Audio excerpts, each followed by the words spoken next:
Eugene Goosen from ORA in Cape Town joins us now. Thank you so very much, Eugene, for joining us on the program today. It's been a very volatile and sentiment-driven market, driven by fear, worries about debt, and of course, hopes on stimulus. Firstly, let's get a sense from you in terms of where you think we're going. Is it on the right path? Yeah, I think the fear factor is playing havoc in this market, and we must use it to our benefit. I'm not a doom and gloom prophet. I think markets are overreacting completely. We all know that there's problems in Europe specifically. I don't think the state is as basket case as the market is discounting in its equity valuations currently.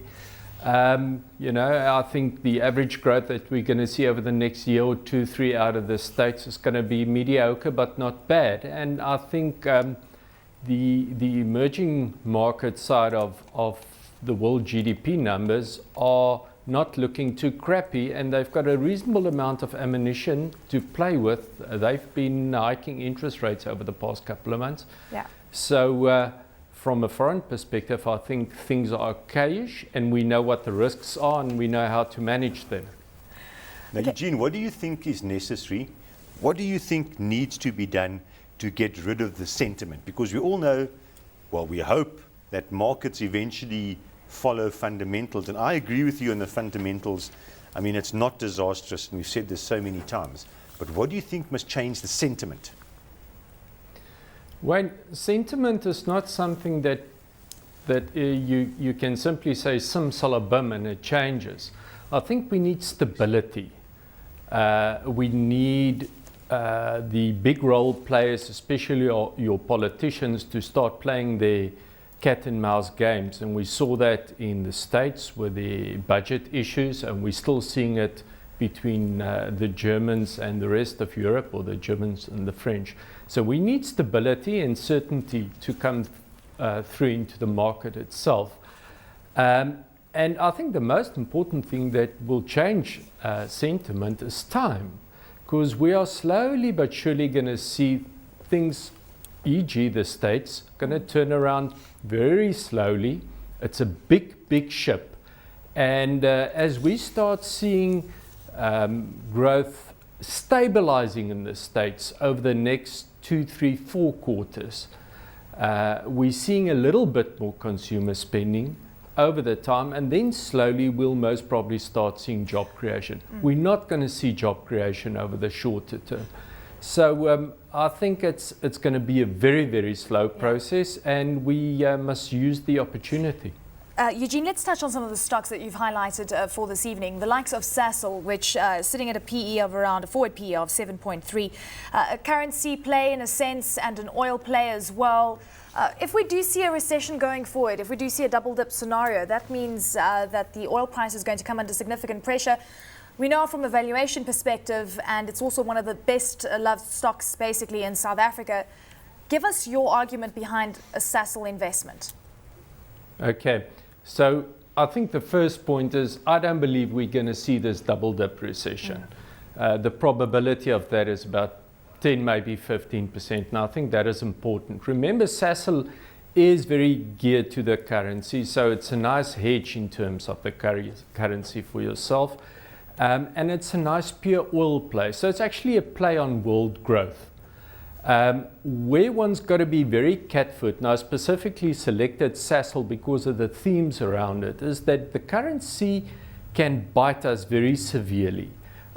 We tend to think in an environment where we are now that you're going to see a really weak rand panning out over the next year or 2, 3.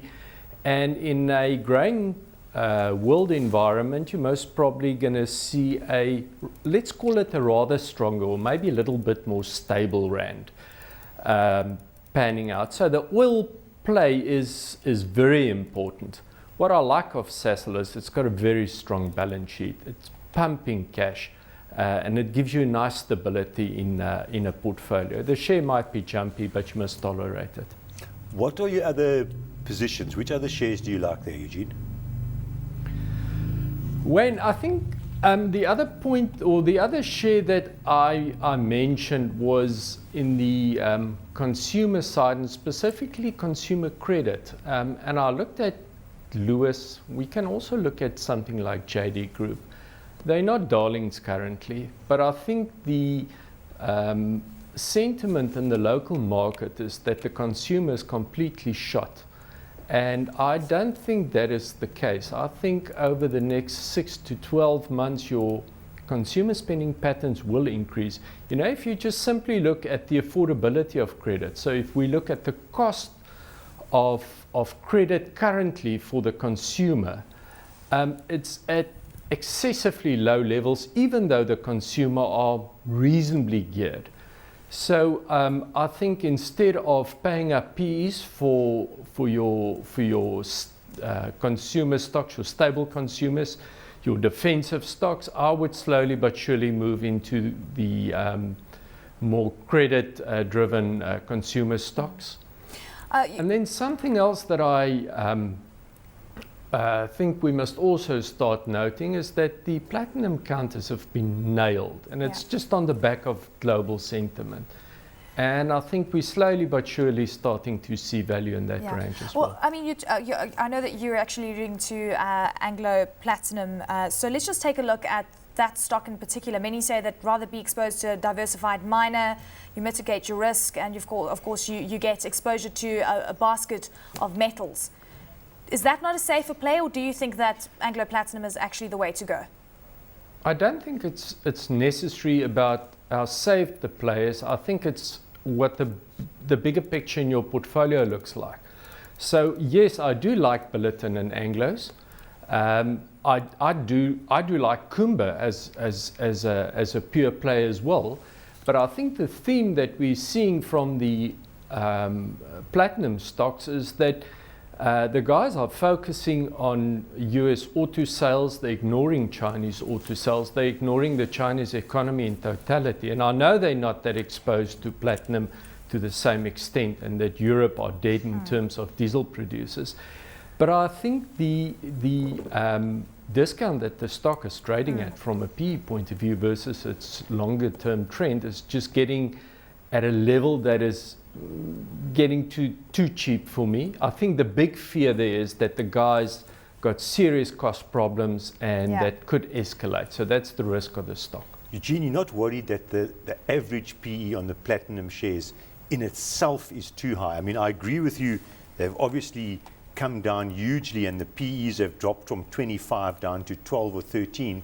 But with Anglos and Billiton at 7 and 8, aren't they just a little too expensive still? In other words, mustn't they fall a bit more? Yeah, we would love to see them down a little bit more. I would love to see them in the area of 8-9%, 8-9 times earnings. But Wayne, my worry is that the leverage that you're getting out of these companies, if you go back to 2000 and I guess 6, 7, 8, the ROEs that they pumped out of those assets were in the area of 40-45%. We're currently getting ROEs of, I would guess, in the just above 20%. So if they start